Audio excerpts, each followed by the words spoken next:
Hi guys, it's been a while, but I have just been busy working on some new content and I'm so excited to finally share it with you guys. I've also just been researching and learning so much, and it's just been an amazing journey right now. And I've just delved so deep into different techniques of how to deal with stress and anxiety, and they've been working for me. So I'm so excited to finally share it with you guys. And also, work has been stressful, and I think it's just a time of year where everyone is just had it up to here and we all just want to go on holiday and just relax. So I can understand how you guys are also feeling. And what I've realized is, there's stress factors everywhere you turn. No matter what age you are, male or female, you literally just have to pick up your phone and go on social media, and boom, there it is. You see something negative on the news, or you see something on Facebook that you don't like, and you automatically get put into this lowered state of mind. You don't know why, you don't know how, but it happens. And I also think living in South Africa right now, where there's so much of uncertainty going on. I mean, our rand fluctuates all the time. The price of petrol is just absolutely ridiculous. So I think it's normal for us to be feeling the way we're feeling right now. And from my research, what I've realized is stress is normal. Okay, it's human nature. It's something that's wired into our system via the evolutionary process. And basically, stress comes from the stress hormone cortisol. And back then, when we were hunter and gatherers, we needed that, because the minute danger came along, we needed the adrenaline to kick in to say, hey, you need to run for your life and, survive, basically. But what I've come to find out is that stress becomes a problem when you let it take over your mind, basically. Okay, it's when you cannot function because you are so stressed, which leads to anxiety, which obviously leads to depression, and that's when it becomes a major problem. I am an audiologist by profession, so I have studied neuroanatomy during my varsity years, and trust me, back then when I had to learn every single component of the brain, it was not fun. I literally just wanted to pass that class and get out. But now, by doing so much of research, I am so fascinated by the brain, and it's such a marvelous creation, and it literally is the powerhouse of your life. It controls every single aspect of your body. But what I have come to realize is that you are not your brain. Okay, it sounds so weird, but you are not your brain. Okay, your brain doesn't control you, you control it. It takes instructions from you and it sort of processes that instructions. So what I've realized that the problem comes in is when you put your brain on autopilot. And me personally, I feel like my brain has been on autopilot and I've let it run my life and not the other way around. So it's, for example, like a car on cruise control, right? It gives you the opportunity to get your foot off the pedal, and it gives you the opportunity to sort of steady your speed. But you still have to be in control of that car, because the minute you are not in control of that car, it's going to be off the road or it's going to crash into someone. And it's exactly how your brain sort of works. Is if you give it that opportunity to take over, it's going to take over.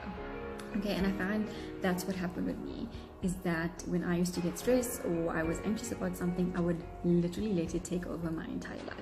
Even if it was a small thing or something that I could control, but obviously I didn't control it, and I would just create this enormous sort of doomsday vibe reality for myself. And even though that the stressor was gone and the negativity was gone, it will still play in my head like a loop system over and over and over again.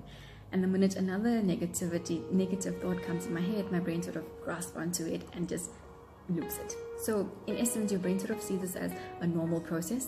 And for example, when I used to get sort of happy news, I would be happy for a while.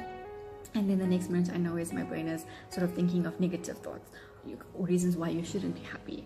And I didn't know why this was happening, but now learning a little bit more about it, learning a little bit more about my brain, I realized is that I didn't take control of it. So it sort of went back into this loop system of having negativity because it sees it as normal, because that's what you've been doing. You haven't been telling it, listen, stop being negative, stop having these negative thoughts, we're happy right now and this is how we need to be. So I've learned a new technique, and I've been reading and researching a lot about Mel Robbins, and she has phenomenal videos online. So if you guys ever want to, just Google Mel Robbins, and she has so many talks, TED Talks up there. Basically, it's called the 5-second rule. And I know it sounds so dumb, and Mel herself said that when she discovered this, she thought it was the dumbest thing on earth because it's so simple. But I think that's why it works, and that's why it worked for me, because it was so simple and it got me going. So basically, she said that you need to count down from 5, 4, 3, 2, 1 to get your brain jump started. Okay, I've been using this, for example, getting up in the morning. No one likes to get up early, and I've been trying to get up really early so that I can settle my mind and settle my thoughts and basically prepare myself for the day before the day even starts. So what I would do is my alarm would come on, and I would go 5, 4, 3, 2, 1 without even thinking. I would jump out the bed and do what I need to do. And it worked for so many other things. Like I said, the past few weeks have been really stressful. So when a negative thought or stress came into my head, I went 5, 4, 3, 2, 1. No, I'm not having in my head, and I would just move on. Or if I would dwell on the past about something that happened or that made me sad, I would go 5, 4, 3, 2, 1. This is not serving you. You need to continue with something else or be in the present. So really, it was a baby step, and it sounds so simple, but it has worked for me. And I find that I am more positive, I'm more energized as well, because I'm not letting these negative thoughts linger. Obviously, if something happens, yes, I will process it, but I would let it go. If it's not serving me right now, then there's no need for it to be dwelling in my head. And I am no expert at this, guys. I am learning as well, but I'm just sharing with you something that has been working for me. So it's been good.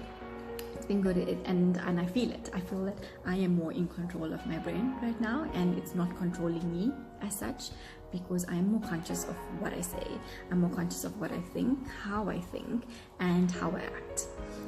So in essence, it's been a good journey. So this technique definitely has worked for me, and I just want to share this with you. And the next couple of